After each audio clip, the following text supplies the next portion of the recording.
Yu-Gi-Oh! Lore is deeper than most players realize. Hidden beneath the effects and artworks are stories of betrayal, corruption, and sometimes redemption. The Gem Knights are an archetype of noble, gemstone, armored warriors. Originally born from the Earth's core, they symbolize purity, harmony, and unity, literally fusing together to achieve greater power. Meanwhile, the Shaddolls are twisted shadow puppets, corrupted versions of existing monsters. They're an artificial army brought to life by the core of Earth, driven by control and manipulation through fusion. And at the center of this story is El Shaddol Construct.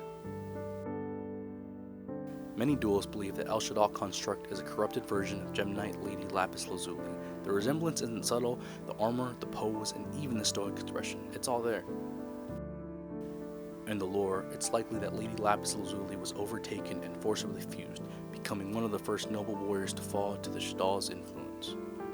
But then came Neprim, and her name, it stands out. It's not a direct gem like garnet or citrine.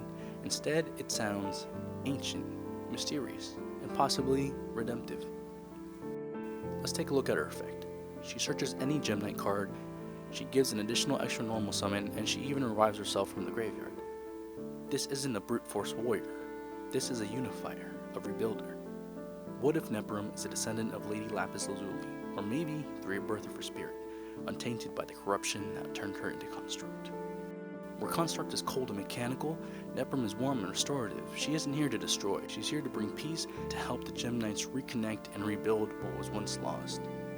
Even her name hints at this. Nep could reference Nephrite, a type of jade, a softer spiritual gem, or maybe even Nephilim, ancient beings of mixed lineage. And Irem feels like it belongs in a fantasy realm like Skyrim, a land caught between war and prophecy. Put together, Neprim sounds like a spiritual heir, someone born from tragedy, carrying the legacy of a fallen warrior, but choosing a different path. Whether Konami meant it or not, Gem Knight Neprim feels like more than what's on the surface.